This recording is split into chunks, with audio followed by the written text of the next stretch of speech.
Queridos seguidores, estamos aqui no Condolike, mas para falar de um assunto que talvez cause até certo medo nas pessoas. Falar hoje sobre violência doméstica nos condomínios.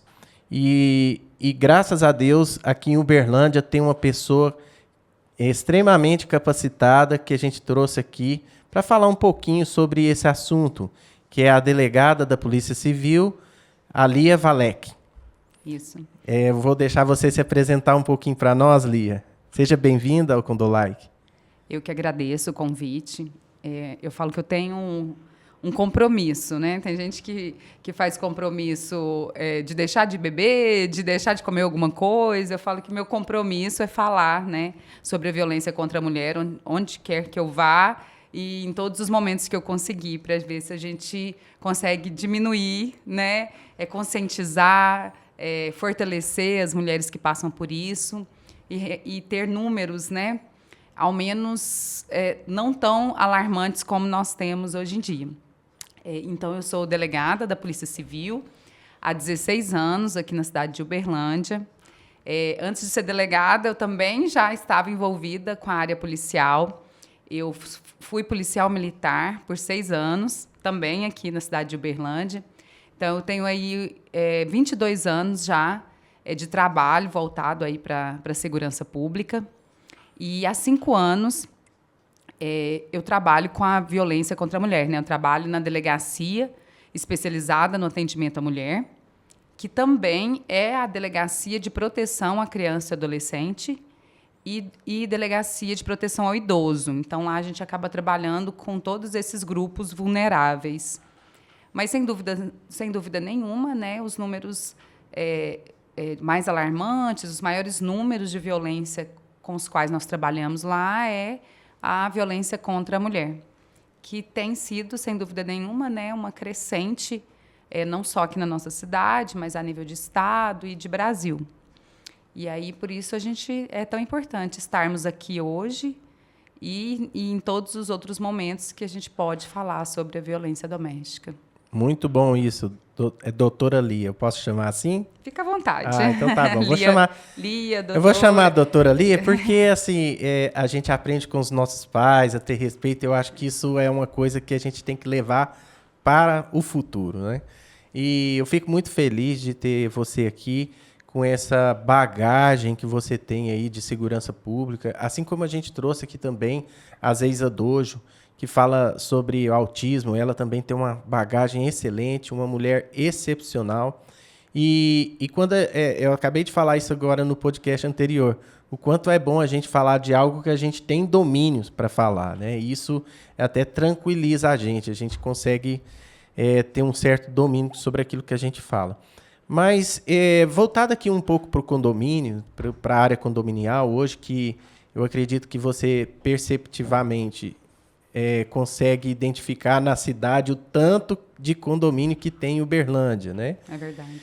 E eu acredito também que muitas das vezes essas violências elas acontecem em todo lugar, mas com a crescente de condomínios, ela tem uma dificuldade maior de ser exposta em virtude ali das vizinhanças, de pessoas que têm vergonha do vizinho, e enfim.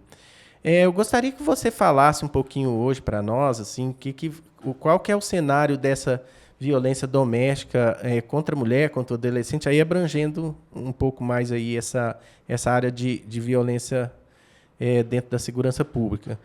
Falar um pouquinho mais sobre o que você tem vivenciado hoje, principalmente naquilo que tange aos condomínios, essa realidade. O que é a realidade da violência hoje em Minas Gerais, principalmente aqui em Uberlândia? A realidade ela não é animadora, né? Infelizmente. Os números, eu não tenho eles aqui de cor, né? Vamos assim dizer, mas nós sabemos que são crescentes, né? Isso, todos os meses mostram que os números eles aumentam. E aí perpassa, né, não só pela violência contra a mulher, mas também as violências físicas e sexuais contra crianças e adolescentes, que, como você bem disse, acontecem em todos os meios. E também, né, não seria diferente, né, essa violência dentro dos condomínios. Um número que me chama muita atenção foi o do mês de março desse ano aqui na nossa cidade. No ano passado, nós tivemos 3 casos de feminicídio, que é a morte da mulher, né, o homicídio da mulher, em razão da condição dela enquanto mulher, ou seja, ela morre simplesmente por ser mulher, não tem uma outra causa. E isso aconteceu no ano passado, 3 casos no ano todo, e agora, em março desse ano, nós tivemos 5 casos em um único mês. Então, é por isso, né, que essa problemática ela tem que estar sempre evidenciada. É preciso que nós, né, que estamos aí, enquanto vizinhos, amigos e familiares, convivendo com situações de violência contra a mulher, que nós venhamos a nos movimentar no sentido de auxiliar essa mulher ou a criança, né, se for o caso, a dar sequência a isso, né? No caso da criança, é necessário que um adulto faça. Sim. Mas no caso da mulher, para que ela faça. Eu até já quero entrar nesse detalhe, que me questionou muito, né, a respeito da possibilidade de outra pessoa denunciar a violência contra a mulher, por exemplo. Legalmente, isso é perfeitamente possível e é até incentivado.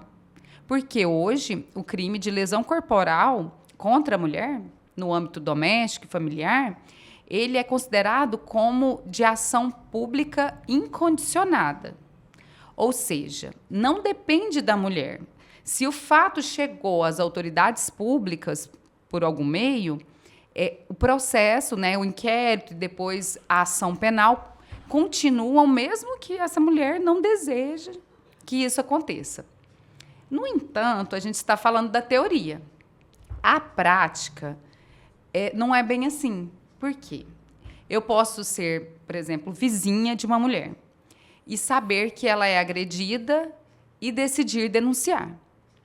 Mas se eu não, de alguma forma, não colaborar para que ela tenha consciência de que ela vive uma situação de violência doméstica, que o final daquela situação pode ser trágico, grave, dela perder a vida, e munir ela, talvez, de informação nesse sentido, quando a polícia vai até ela para questioná-la se ela sofre algum tipo de violência, ela nega. Ainda que ela esteja lesionada, vamos supor, chegou lá, ela está lá com um hematoma, está com uma lesão de qualquer outra forma. Se você perguntar e ela não quiser, né, dar prosseguimento, ela vai falar, não, eu bati em algum lugar, foi um acidente. Não foi ele. E muitas vezes até se recusa a comparecer ao médico, a comparecer à delegacia para prestar declarações. Então, assim, aí a gente vem do campo legal, que é perfeitamente possível, para a prática, né, de que não costuma ser viável. Então, o que a gente sempre fala, né, quem trabalha com a violência doméstica, que esse processo tem que ser autônomo dessa mulher. Então, se eu quero ajudar alguém que está passando por isso, o ideal é que eu consiga conscientizar, trazer informação, pedir para que essa pessoa se coloque se veja naquela situação, né? Se veja, veja as consequências daquilo. Hoje a gente tem tanto material de qualidade, né, na internet, nas redes sociais, que fala sobre violência. Encaminhar, colocar o que você sente diante daquela mulher, estar sofrendo algum tipo de violência, por exemplo. Uhum. Eu vou falar para ela não que ela tem que se separar daquele homem. O ideal é que eu fale para ela, amiga, eu me sinto tão mal quando eu vejo ele te ofendendo. Eu me sinto mal quando eu vejo, dói em mim, né? Eu me sinto assim por ver você machucada, porque eu sei que foi ele que te machucou. E ali, né, construindo, colocar-se à disposição para apoiá-la. Olha, você tem meu apoio. Informá-la dos instrumentos que existem à disposição para protegê-la, medida protetiva, casa-abrigo. Então, a gente entende que o processo ideal é esse. Porque se de outra forma não costuma ir adiante. Entendi. E, inclusive, né, tem uma lei estadual que remete diretamente aos síndicos a responsabilidade em caso assim, de identificação no condomínio, de denúncia direta. Né? Uma obrigação, né? É né? uma obrigação do síndico. E é o que eu estou te falando, existe essa obrigação, existe a necessidade, né? Você está ouvindo a mulher apanhar, você liga para a polícia militar mesmo. Mas eu digo assim, na prática, se você for próxima dessa pessoa, o ideal é que se construa esse processo. Porque realmente o condomínio tem a obrigação legal de comunicar. De né? comunicar. A violência que aí nós estamos hoje num viés um pouco diferente no sentido que o Estado ainda não ele fez uma norma, fez ali uma lei, mas ele não se atualizou. Por exemplo, existe hoje os síndicos orgânicos, que são os síndicos moradores, que estão ali realmente todos os dias, e eu acho que essa lei é um pouco mais voltada para esse tipo de síndico. E o síndico profissional, que esse síndico não mora no condomínio. Então, como que ele vai ter Então, como é que ele vai né? ter ciência? E muitas das vezes, os síndicos profissionais, que são o meu caso, a gente instrui muito os moradores. Olha, pessoal, é preciso formalizar essas reclamações. Porque é tão complicado isso, porque às vezes o síndico toma frente de uma situação no qual ele não tem nenhum tipo de prova, a primeira coisa que ela vai falar, você não mora aqui. Como é que você está me acusando que eu estou apanhando meu marido, mas você não mora aqui? Então, a gente precisa de um instrumento jurídico ali, uma formalização dos moradores E também orienta os moradores, olha, não precisa esperar o síndico fazer a denúncia. Né? Eu gostaria até que você falasse um pouquinho sobre isso, sobre essa parte dos moradores fazerem a denúncia, porque muitos têm medo, acham que vai se expor, acham que vai ser identificado no momento que tiver algum tipo de inquérito. Para você explanar um pouquinho para os moradores agora, o que eles podem fazer, se é anônimo, se não é. É complicado, porque, assim, na verdade, se a gente quer colaborar, né, a gente... É muito difícil que você fique completamente isento, porque, muitas vezes, para que essa pessoa seja responsabilizada, a gente vai precisar de provas, que é o que você acabou de dizer. Então, o depoimento de um vizinho é muito importante para um inquérito policial. Então, eu sei que vira uma mescla de medo, né, de se envolver na situação, mas também tem nossa obrigação enquanto cidadão, né, enquanto sociedade, de realmente proteger as mulheres e fazer em que é necessário que você, em algum momento, não se exponha de alguma forma, né? Existem as formas que são anônimas, né? Que é o Disque 100, que é o Disque dos Direitos Humanos do governo federal.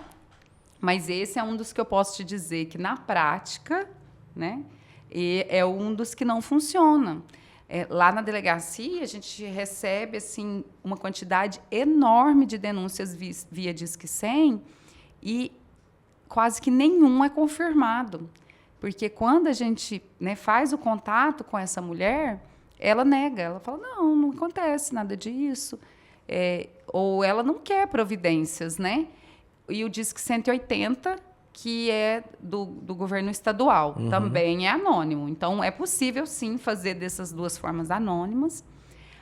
Tem a questão da criança, né, que a gente não tá discutindo só a violência contra a mulher.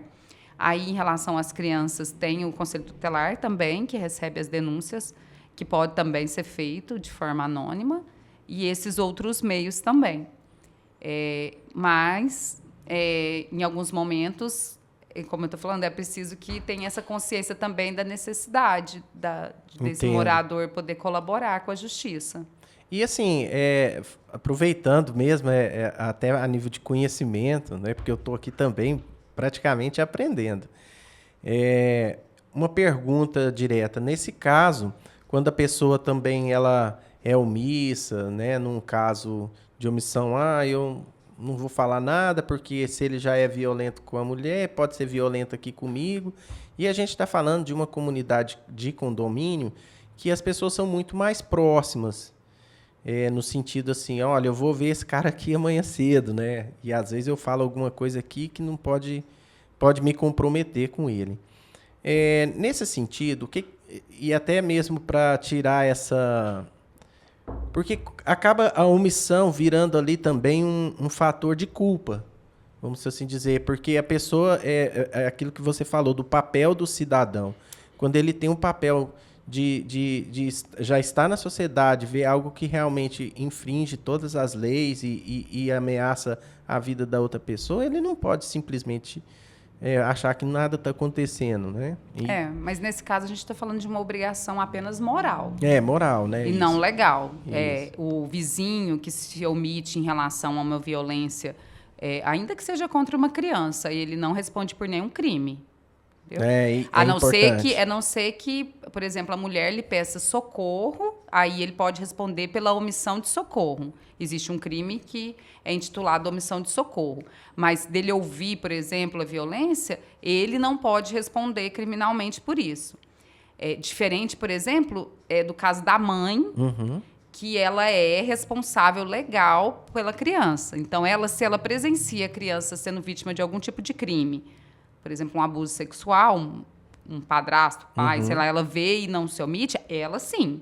Ela responde pelo mesmo crime que a pessoa em relação à qual ela omitiu está respondendo. Então, quantos casos, infelizmente, nós não tivemos lá na delegacia de mães que tinham ciência de que as filhas eram abusadas e não denunciaram. E aí as crianças continua acontecendo o crime. Então, o autor, responde pelo estupro de vulnerável, e elas também pelo mesmo crime na modalidade omissiva. Aí são os casos. Ou quando a pessoa assume a responsabilidade em relação a essa pessoa que é vulnerável. Por exemplo, não é a mãe, mas é uma cuidadora. E ela babá, alguma coisa assim. Mas em relação aos vizinhos, não existe essa obrigação legal. É moral mesmo, é uma preocupação enquanto... cidadão e indivíduo que quer uma sociedade melhor, dar sua colaboração. E até uma pergunta também, esses tempos agora, a gente viu até na televisão, nos jornais, inclusive, de policiais, que houve um condomínio, até foi bem aqui perto do Santa Mônica, ali, algum lado assim, que teve um feminicídio, inclusive, que a mulher entrou e acho que ele foi um tiro na mulher dentro do condomínio. Uma pergunta, nesses casos de feminicídio que acontece, violência doméstica dentro do condomínio, o síndico ou o condomínio responde por algum ato desse, ou alguma culpa? Não, claro que não. Seria um absurdo, né, se isso acontecesse. Se a lei permitisse, como que o condomínio pode ter uma responsabilidade sobre um ato praticado por um indivíduo, né, que não tem qualquer tipo de relação ali com... Porque eu pergunto, porque hoje está muito difícil, vamos supor, um condomínio que tem um controle de portaria, né, que tem porteiro, e às vezes esse porteiro, por uma coação, alguma coisa, deixa essa pessoa entrar. E aí tem essas implicações mesmo, mas... eu sei que o condomínio pode ter responsabilidades civis, né? Em relação, por exemplo, a bens, né? Por exemplo, um furto que acontece, aí é outra questão. Agora, criminalmente falando, até como uma pessoa jurídica não pode responder por crime, né? Mas a não ser pelo crime já ambiental. Já me perguntaram isso, você acredita? Já me perguntaram isso, por isso que eu fiz essa pergunta. Porque quem não é do mundo jurídico, né, não porque não assim, sabe. o síndico, ele responde criminalmente pelo condomínio. É claro que aí a gente está falando de outros tipos de crime, né? Estamos falando do crime ambiental, que é o único... Ou, né... quando você trata de uma pessoa física, aí você vai depender do contexto ali, né? Do furto ali, do caixa, né? Do roubo, essas coisas. Isso. Criminal. Mas aí eles morrem de medo de se envolver. E aí esse medo de se envolver traz essas consequências, às vezes, de ter que falar assim, não vou fazer a denúncia por causa disso, disso, daquilo. Mas, voltando um pouquinho aqui sobre essa violência doméstica hoje, o que você tem, dentro dos casos que você já atendeu, desses de condomínio? Você já atendeu alguns casos de condomínio? Assim, tá mais frequente ou está menos frequente? Como é que você está vendo essas estatísticas? Eu acho complicado a gente falar de números se a gente não tem os números, né? Uhum. Porque a gente pode trazer uma impressão errada para as pessoas. Então, em relação a esse fator, eu não poderia te afirmar nada com segurança. Se aumentou, se diminuiu, né? Naturalmente, a gente sabe que se você tem um número maior de condomínios, certamente esses números vão ser maiores. Mas eu acho meio leviano a gente falar de números se a gente não tem números para serem analisados. Entendi. A estatística é importante mesmo, né? Tem uma certa responsabilidade. Eu sou muito responsável em relação a isso, porque a gente gerar uma sensação de insegurança para as pessoas é muito grave, né? Em todos os sentidos. Ao mesmo tempo que você pode gerar uma sensação de insegurança, você gera um descrédito nas autoridades, porque você fala, então está acontecendo, então quer dizer que a polícia não faz. Então, assim, eu gosto de números reais para a gente analisar aquilo e poder realmente tirar conclusões que podem nos ajudar de alguma forma, né? A entender o problema, a enfrentar o problema. Então, assim, se a gente tivesse um levantamento, a gente podia trabalhar em cima deles. Isso. É muito importante mesmo você se posicionar dessa forma mesmo, porque tem muita gente que acha mesmo que, né, só falando a opinião, né, o negócio surge desse jeito. Mas, falando um pouquinho sobre a intensidade dessas violências domésticas hoje. Hoje em dia, assim, analisando de um cenário de 5 anos atrás, você consegue, se elas são mais violentas, estão menos violentas, como é que funciona assim a sua percepção em relação a isso? É outra questão que está relacionada muito com dados, né? Assim, teria que ser feito um levantamento de dados para a gente poder falar dessa questão. Eu não vejo uma mudança. Como eu te disse, o aumento de feminicídios é uma situação que nos mostra a gravidade, né? Porque se levou ao óbito uma mulher, certamente é porque existe uma intensidade maior nesses atos praticados. Então, nesse ano, nós vamos concluir certamente o ano com um número maior de feminicídios, dado o mês de março. Ainda que a gente não tivesse nenhum outro, né? E ainda tivemos no mês de abril mais um. Então, isso já vai trazer um fator alarmante para nós, que esses números aumentaram de feminicídio, que é o crime mais grave que existe contra a mulher. E achei até, hoje eu estava vendo o jornal, achei até bacana, porque no Supremo Tribunal Federal, a ministra Rosa Weber, né, ela estipulou, né, que dentro das sessões com advogados, né, as sessões lá ordinárias, que se falasse se o advogado atribuísse a mulher a questão da honra, ela colocaria em xeque até mesmo o inquérito, ao julgamento, inclusive. Achei muito bacana isso, porque hoje as mulheres realmente são a parte mais vulnerável da sociedade nesse sentido dessa violência. Nessa crescente que a gente está vendo, realmente, a gente acompanha assim, crescente que eu falo no sentido leigo mesmo, né? Não no sentido técnico. Mas o que você acha disso? Né? O que você acha... porque você já ouviu falar, você é do meio também, aqueles crimes de honra, né, que eles falam, né, que é uma coisa que já caiu por terra mesmo. O que você tem para falar para essas mulheres, um recado que você pode deixar para elas, para que elas possam... qual que é o melhor caminho que ela tem para se defender desse tipo de assédio, desse tipo de apontamento da sociedade? O que você deixaria de recado assim, para essas mulheres hoje? Na verdade, o que você se referiu é quando, por exemplo, para defender um determinado réu, se usa ali a vida sexual da vítima, como se isso a colocasse numa posição de desmerecimento. Isso mesmo. E o que a ministra bem posicionou é que isso não pode ser uma alegação, né? Por exemplo, você tem um crime de estupro, e aí a mulher afirma que ela foi estuprada, ou seja, houve um emprego de violência ou grave ameaça para a prática de um ato sexual contra ela. Não importa quantos parceiros ela tenha tido, não importa qual é a vida sexual que ela tenha tido anteriormente, que isso não descaracteriza o crime do estupro, né? Então, assim, é alguma coisa já que para nós mulheres isso é muito lógico, mas que ainda precisa ser afirmado judicialmente ou outras coisas, né? Precisam ser afirmadas através de lei, por exemplo, né? A gente tem cotas na política, cotas, né? Para que as mulheres realmente, né, sejam respeitadas em seus direitos e ocupem os seus espaços. Então, é necessário, né? E eu acho muito válido que isso aconteça, até que a gente chegue realmente num patamar de igualdade em que a gente não precise do Estado interferir para que essa igualdade aconteça, né? Mas a gente ainda precisa evoluir muito enquanto sociedade para que a mulher realmente tenha essa posição real de igualdade em todas as esferas.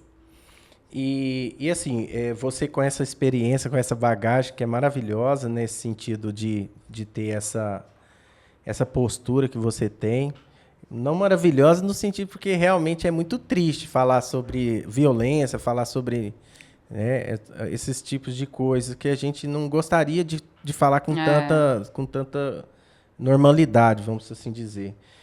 Mas quando que a mulher pode identificar em casa, principalmente aquelas mulheres que ali tem uma certa relutância em, às vezes, aceitar uma ajuda ou mesmo fazer uma autoanálise, né? Quando que começa quais são os como é que fala? Sinais. Os sinais, os sinais de violência doméstica, violência contra a mulher, que ela pode identificar, porque tem muitas vezes muitas pessoas que vão assistir a gente aqui, mas elas também podem se identificar com um desses sinais. Né? Qual que seriam esses sinais? Primeiro, eu entendo quando você fala, né, sobre a minha representatividade, porque, felizmente, né, isso é um fator de muita honra para mim, ser considerada como uma representatividade feminina de proteção, de promoção também, né? Porque, assim, eu sempre tive uma preocupação, além do meu trabalho policial, com uma questão social envolvendo essas mulheres que são vítimas de violência. Porque o que eu percebo, com esses anos todos à frente da delegacia e tantos anos trabalhando com a segurança pública, que falta ainda muito para que essa mulher se mantenha firme na decisão de dar fim a um relacionamento abusivo, de pôr fim àquele ciclo de violência. E é nesse sentido, né, que muitas vezes eu me preocupo tanto de que haja algo mais do que conceder uma medida protetiva é fundamental. Mas, além disso, precisa ter mais, porque essa mulher ela tem uma dependência, muitas vezes, emocional, que, para mim, é a mais grave, a dependência financeira, ela volta para o mesmo meio, ela ainda tem sentimentos por esse homem, ela tem filhos que chamam pelo pai. Então, a gente tem que pensar em todo esse contexto e quanto essa mulher precisa de apoio, de políticas públicas voltadas para o fortalecimento dela, para que a gente não tenha tantos casos de reincidência, para que essa mulher não volte para esses parceiros e acabe evoluindo a violência para uma violência ainda mais grave e ela venha a perder a vida, né?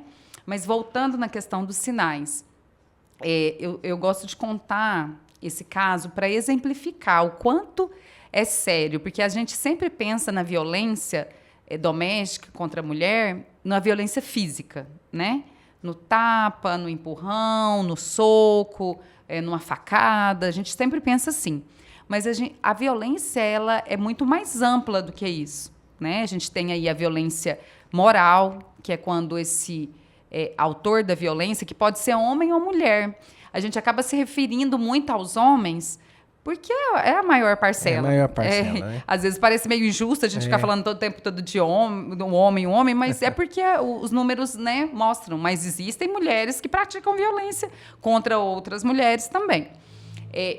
Então, muitas vezes esse homem, ele denigre a essa vítima, né? Ele diminui, ele ofende, ele a coloca como incapaz de realizar diversas coisas, como uma incapacidade para a maternidade, para as atividades diárias, e ele começa, né, a ofender, diminuir. Isso é muito sério, isso é crime também, né? A gente tem aí a injúria, a calúnia, a difamação, que são crimes que estão relacionados aí com essa violência moral. A gente tem a questão da ameaça, que um dos crimes que mais são frequentes na delegacia é a lesão, mas a ameaça também, que é sempre, né, falando, eu vou te matar, e isso vem carregado não só da fala, né, mas de todo um contexto ali de violência, de domínio sobre essa mulher. Mas esse caso que eu conto, o homem, ele colocou fogo na esposa enquanto ela dormia. Ela teve queimaduras no corpo todo, assim, e ficou muito mal, quase veio a óbito. E aí, quando a gente foi esclarecer os fatos, felizmente ela pôde prestar declarações, né, que ela sobreviveu, e fomos entender, né? Eu a questionei se ela tinha sido vítima de algum tipo de violência física. Ela negou, não, nunca me bateu, nunca me xingou, nunca me ameaçou. Aí eu fiquei um pouco assim, surpresa, né? E falei, mas... Aí ela continuou contando, e aí a gente identificou que são 2 sinais que são muito sutis, que estão presentes, às vezes, em muitos relacionamentos, e que as mulheres não percebem que isso já é violência, que isso já é um relacionamento abusivo, que é o ciúme e o controle. Geralmente a gente associa o ciúme ao amor, mas essa mistura não é justa. Ela não é segura, né? É igual misturar, por exemplo, bebida alcoólica com remédio controlado, não dá certo. Então não é uma mistura que dá certo. O ciúme, ele é um sinal de um relacionamento abusivo. E aí esse homem, quando a esposa saía, a cada 15 minutos ele ligava para saber se ela estava bem. Então, parece um cuidado, mas já é abusivo. E o controle excessivo, né? Por exemplo, nesse caso, era ele quem marcava a manicure dela. Então, ele tinha um controle total sobre a vida, sobre os contatos, sobre as relações. E é isso que a gente sempre fala, né? Para que a pessoa fique muito atenta a todos os sinais da violência. E isso parece ser sutil, né? Que não é não é abusivo, mas é. Até eu gosto de falar que às vezes a gente associa muito a violência doméstica contra a mulher a uma imagem de um tapa, por exemplo, né? De uma violência física. Mas a melhor exemplo, né? A melhor figura que exemplifica um ciclo de violência doméstica é um cerco. Porque esse autor da violência, o homem, né, ou mulher que é abusivo, o que ele faz? Primeiro, ele mina todas as forças dessa mulher. Assim como numa guerra você tira ali o suprimento de água, tira a energia, ele vai diminuir ela, ele vai tirar todo tipo de contato que essa mulher tenha. Então existe uma estratégia aí. Sim. É muito nítido, assim. Essa semana mesmo nós tivemos com algumas mulheres num evento e uma delas foi falando e eu fui vendo aquilo ali ser desenhado, né? Ela falou que ele não deixava eu ter amizades. Então, é isso que o homem, o autor de violência, o abusivo, ele faz. Ele fala que a sua amiga não presta, que ela não é uma boa companhia, e aí vai te tirando. Aí que a sua mãe é muito entrona, que ela interfere demais no relacionamento, que a sua irmã não é uma boa pessoa, que ela é fofoqueira. E ali ele vai tirando qualquer possibilidade dessa mulher ter alguém que fala, amiga, tem alguma coisa errada nessa relação, isso não tá bom. Então, e aí isso é que muitas vezes impede essa mulher também de sair, porque aí ela vai se afastando de tudo, né? Se sente abandonada, isolada, e aí ela se sente sem forças para seguir. Muitas vezes tira uma mulher do trabalho, né? A dependência financeira é um fator muito grave. E às vezes tira do trabalho justamente para minar ela, igual você falou, né? Sim, isso mesmo. E já existiu algum fato, até de difícil apuração, doutora Lia, no caso de autoextermínio? Porque a pessoa também, às vezes, ela vai se recuando, e aí perde as forças e, de repente, tira a própria vida. Já existiu algum caso, assim, semelhante a isso? Sim, acontece. Teve um caso, né, do policial militar e da namorada que ambos foram encontrados mortos dentro do apartamento. Ficou muito assim, né, a dúvida ali do que aconteceu naquele caso. Então, acontece em casos de autoextermínio, a gente tem que investigar para apurar. É bem difícil apurar, né? Mas é para isso que existem as perícias, né, os elementos de investigação, ali, as técnicas de investigação para a gente chegar ao mais próximo possível da verdade, né? Que o nosso objetivo é sempre apurar a verdade real dos fatos. E voltando agora um pouco para as crianças, tem um caso muito comum que eu gostaria que você comentasse um pouquinho também para a gente.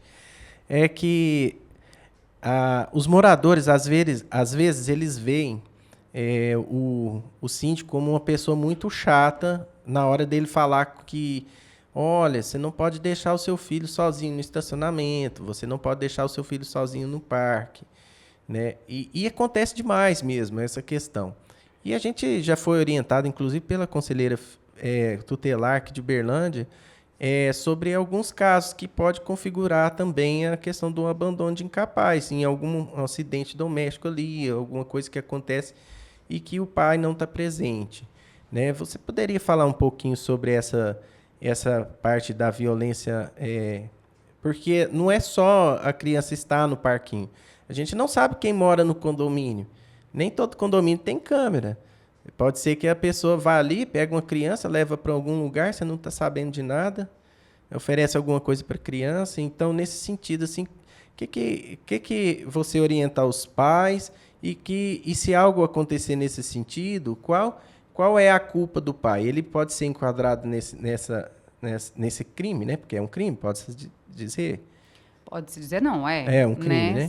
É o crime que se chama abandono de incapaz, está previsto no artigo 133 do Código Penal, e consiste em abandonar a pessoa que está sob seu cuidado, proteção ou vigilância, ou seja, não é só o filho, né?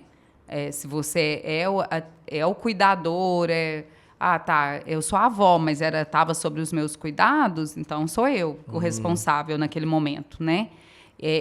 Abandonar numa situação em que ela seja incapaz de se defender dos riscos daquele abandono. Então, assim, esse crime ele acaba sendo um crime com uma abordagem muito ampla. Ele não delimita quanto tempo, entendeu? Entendi. A criança pode ficar sozinha, não delimita qual a idade, né? É sempre um fator muito complexo, porque eu, às vezes, sei que meu filho de tantos anos tem condições de ficar sozinho.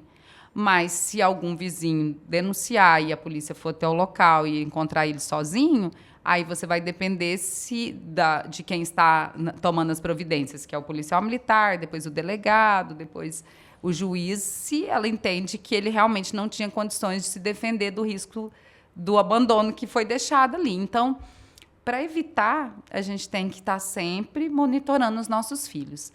Além do que, né, tem a questão da nossa responsabilidade enquanto pais. Além do crime, né, tem nossa responsabilidade, que é de educar, assistir, cuidar dos nossos filhos. Então, esse monitoramento é fundamental. E não pode deixar sozinho, né? Porque se algo acontecer... Então, o crime, a gente fala até, é um crime de perigo abstrato. Ou seja, não é certo que aconteça, né? Mas, como existe uma chance de acontecer, eu já entendo que isso deve ser punido. Então, é por isso que surgiu o crime de abandono de incapaz. E aí, acaba que eu não vou conseguir te delimitar detalhes, porque Entendi. Vai depender muito do caso concreto. Porque tem mãe, já aconteceu de chegar lá na delegacia, um caso de abandono de incapaz, que a mãe, na época da pandemia, a mãe precisava trabalhar, ela não tinha com quem deixar. E aí ela foi presa porque o vizinho chamou e as crianças... Não era um caso de condomínio, mas a criança estava sozinha. A gente sabe ali que é para uma necessidade. Tem gente que larga sozinho para poder ir para o forró, para ir passear, para ir ficar com o namorado, né? Então, a lei não fala por que você está largando. Então, vai depender muito do caso concreto, né? Para entender se caberia ali uma causa excludente de culpabilidade para essa mãe, por exemplo, que estava trabalhando, mas aí fica sempre a cargo de quem está analisando, e isso é meio arriscado, né? Às vezes quem está analisando ali tem um olhar mais criterioso ou mais legalista. Não vou nem usar a palavra criterioso, não. Legalista, aí pode ser que a pessoa tenha consequências muito negativas. Então, para evitar, a gente tem que estar sempre ali, deixar sempre um adulto responsável cuidando dos filhos. Isso acontece demais, principalmente nos condomínios. Por quê? Porque ela tem aquela sensação assim, olha, ele não pode sair para a rua, o máximo que ele vai sair é na área comum do condomínio. E que o condomínio é um lugar seguro, né? E assim, acaba favorecendo esse pensamento, olha, eu posso deixar essa pessoa sozinha. Isso é muito comum nos condomínios, infelizmente. E teve 2 casos agora recentes, que não é só crianças, porque também o idoso, né? O incapaz. O incapaz, ele pode ser um incapaz em função da idade, pode ser uma questão intelectual também, né? Eu acredito. E teve um caso até recente de um condomínio que a pessoa surtou mesmo, ela subiu no telhado do condomínio, ele foi lá na geladeira, comeu a marmita da funcionária que tinha no condomínio. Então, assim, parece até engraçado de falar, mas não é nada engraçado, né?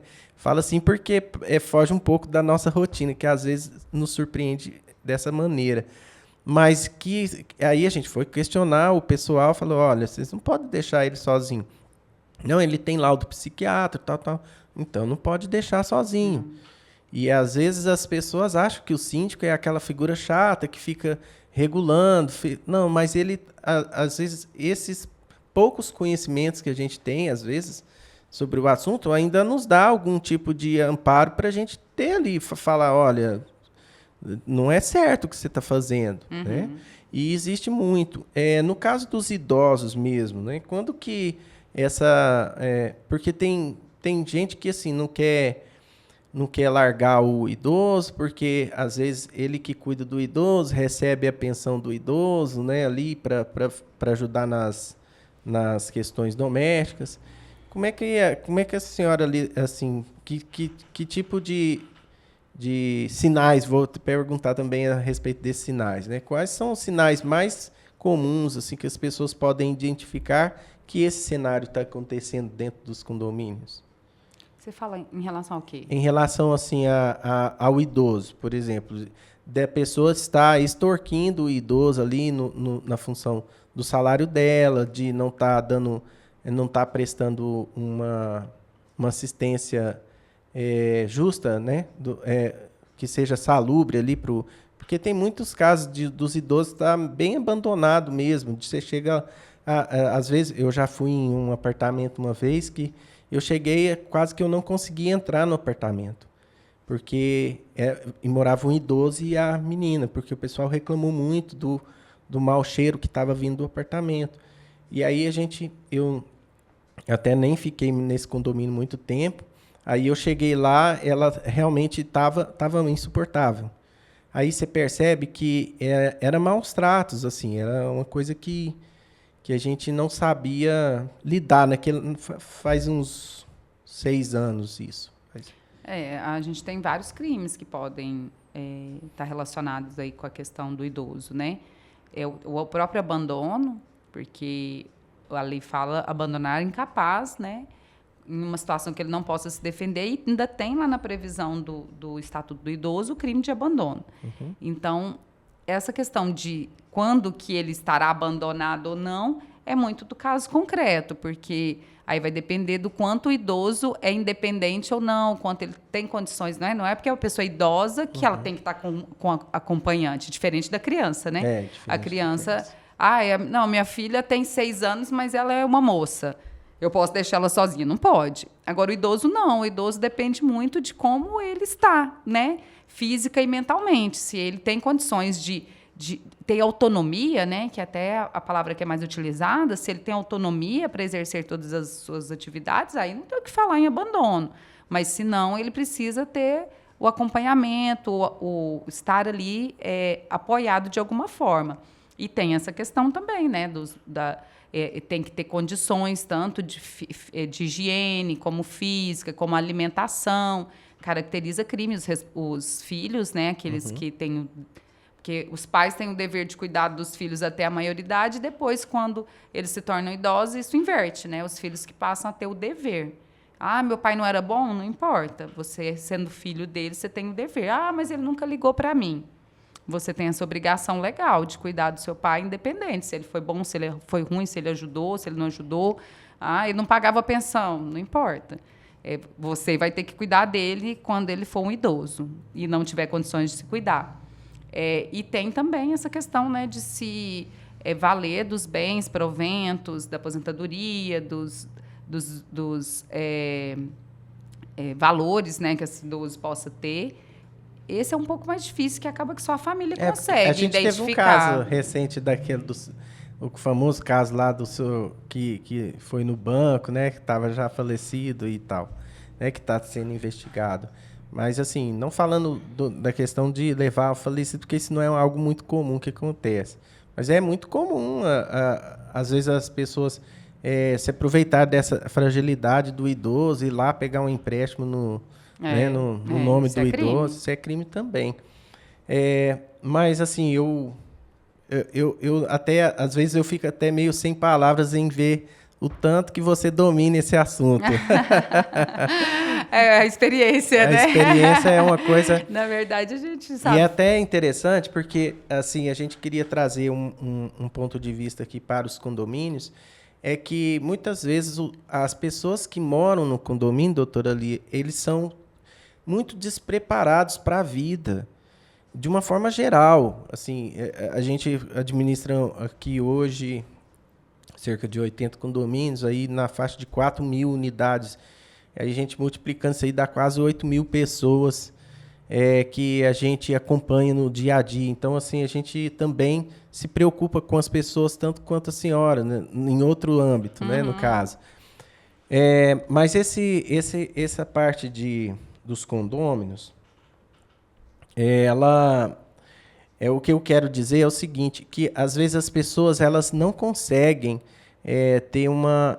morar em condomínio e ter uma informação necessária básica.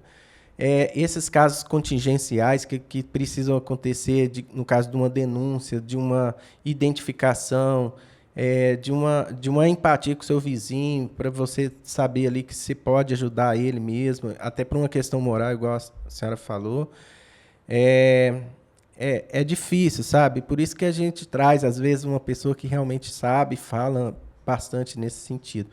E pensando nisso, né, para a gente encerrar, eu gostaria que você deixasse um recado para os moradores dos condomínios. Quando eu falo despreparado, tá, doutora Lia, que é o seguinte, porque muitas as pessoas, a gente sabe como é hoje, a gente tem uma deficiência das pessoas, elas não se programam na vida. A gente tem isso eu posso falar de carteirinha mesmo aqui, assim, no ramo que a gente atua.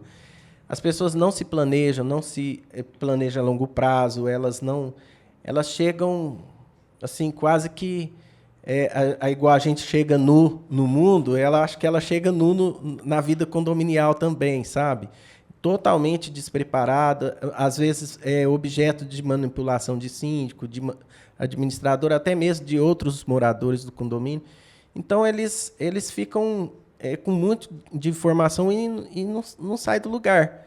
Então, assim, gostaria que você deixasse um recado para eles, para essas pessoas que têm dificuldade, às vezes, e têm medo de se pronunciar, de denunciar, de se importar com o outro, que eu acho que a gente tem perdido muito isso, né, de se importar com o outro. Gostaria que você deixasse para esses moradores o seu recado como delegada, doutora Lia. Eu acho que isso passa muito, né, por aquela preocupação que eu, enquanto delegada, que não poderia ser diferente de quando eu escolhi essa profissão, que é empatia, né, de se colocar no lugar do outro. Na minha opinião, é um dos fatores que mais nos levam ao equilíbrio. Quantas vezes eu não preciso, no exercício do meu trabalho, me colocar no lugar dessas mulheres que são vítimas de violência? Eu, felizmente, nunca fui. Muitas vezes não aceitaria muitas situações que essas mulheres enfrentam, mas eu me coloco no lugar delas, sem me sentir superior, né? Porque isso é importante, para que eu possa realmente fornecer o auxílio que elas precisam. Então, quando eu estou dentro de um condomínio, em que eu estou ali convivendo com um grande número de pessoas, cada um com as suas... com a sua criação, com a sua educação, com os seus princípios, com a sua cultura.